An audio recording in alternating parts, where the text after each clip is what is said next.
Hi, this is Owen O'Malley. You are watching GearWire.com, and we are at Infrasonic in LA with Infrasonic co-founder Pete Lyman. Hi, how you doing?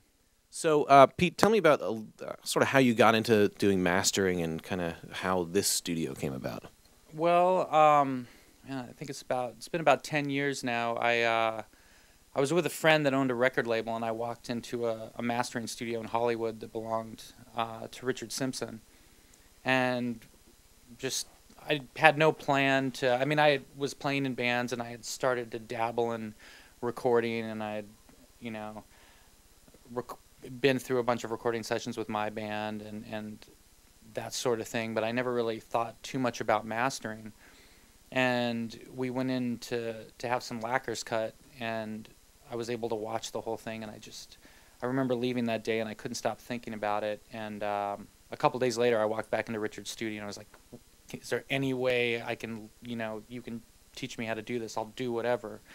And I interned there for years and just, worked for free, came in, cleaned up, and then, he started teaching me how to cut records, and then he started going on vacation, and I started covering for him. Then he started going on longer vacations, and eventually he's sort of semi-retired now, and I've sort of inherited his lathe.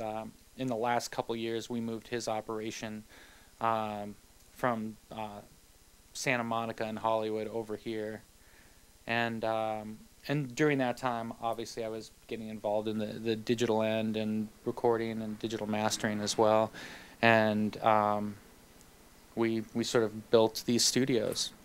We started, the recording studio came first.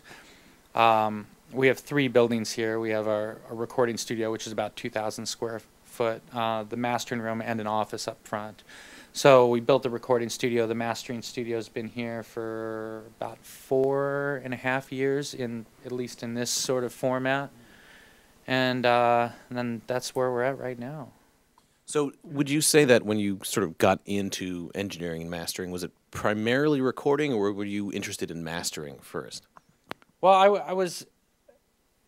it kind of all happened simultaneously. I started sort of tinkering with both. I mean, was messing around with some sort of home recording stuff.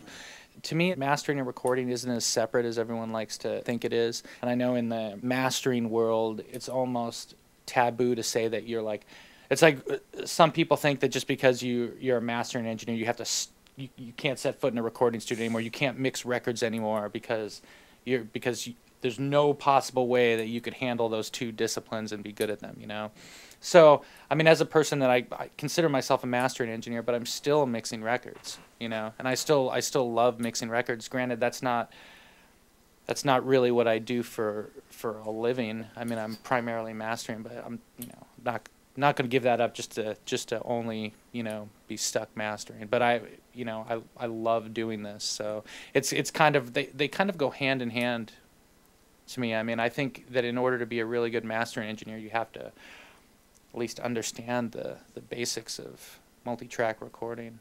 Do you think there's a benefit to having sort of your sort of tracking and mastering operations like literally like across a little walkway from each other? Like, what would you be able to do with that setup that you wouldn't otherwise be able to do? Well, it's been great for us. I mean, there's a lot of projects that my partner Jeff will work on, and he'll engineer them, and I'll master them. And having the studios literally right across the sidewalk from one another, it's great. We can bring mixes over here, check them in the mastering room. We do direct-to-disc recording here, which only a few studios do. So both studios are wired. It's really nice. Like, obviously it's good for business as well. Like, we have a band next door tracking, and the mastering situation is already sort of in-house. It works out well. We oftentimes too will use this mastering room as sort of like a B room if there's like a small project that may need to be mixed, and it's more of like a in-the-box Pro Tools thing. This is a pretty fantastic room to mix into if need be. Is it outfitted with just like an HD system here? There's no HD system in here currently. Right now, the mastering platform I run is Wavelab. I'm running primarily a PC-based system here, and I have 2 RME sound cards that go out to my tech converters through my analog loop, and then I capture again in another instance of Wavelab. but I can also use all sorts of different sources. I can, I mean, obviously I go from half-inch tape, you know, any other sort of 2-track. And I do have a Mac in here with a Pro Tools rig. Right now when I need to, I use Pro Tools M-powered through a digital interface that clocks and goes through my MyTech converters. So typically if I'm doing anything from Pro Tools, it might be stems, or like, you know, I'll have customers that want to sequence their record in Pro Tools and they send it to me. So, you know, I've thought about getting an HD system in here. It just hasn't happened yet. It's hard to justify it when, you know, I'm able to run 2 tracks of Pro Tools and still be able to clock and use my tech converters. So, you know, it works out really well.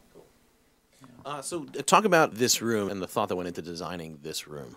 As with the rest of the complex, it was a motorcycle paint shop, and it was a disaster. I recently uncovered some photos of what this place looked like before we moved in, and I found this building, I guess 2000, 2001, with a friend of mine that had a record label, and I was looking for a place to open up a studio. He was looking for an office, so we rented these 2 buildings. He had his offices in here for his record label, and then he eventually moved on and moved out. And so this was just a giant, it's kind of hard to tell now, but it was just a giant, like, sort of industrial room. So we initially sort of used it as a storage room and as a B room for our recording studio. So we rebuilt the whole place. Like Jeff was working on a record, I think it must have been 2002, 2003, and he was next door for like 6 weeks working on a record. So I took that time to just like build this place. So Jeff and I did all of the construction, and it was nice. We, you know, in here we got to do sort of the room within a room thing, and it ended up being the perfect dimensions for what we needed right now. You know. I noticed there's like a slight slope to the ceiling. Is that an acoustical? Yeah, the ceiling slopes up. I forget the exact angle from the front to the back, so it's a little bit taller in the back. Are there any specific challenges with this room in this location? I hear kind of because we're sort of near in a little industrial area. There's trucks going by and stuff. Yeah. Sometimes, I mean, in the morning, obviously we have the door wide open, but the door's closed. It's not really an issue, you know. Yeah. I mean, the biggest challenge in when we found these buildings was to decide, well, you know, we are kind of close to the train tracks, but at the same time, the rent was nice and cheap. Yeah. So, and you know, we record a lot of independent bands, and those are the bands we like to record. So we don't want to charge people $900 a day. Yeah. So that was the trade-off, and you know, we have pretty good isolation here. I mean, we record string sections and classical music and all sorts of things without any issues, you know. So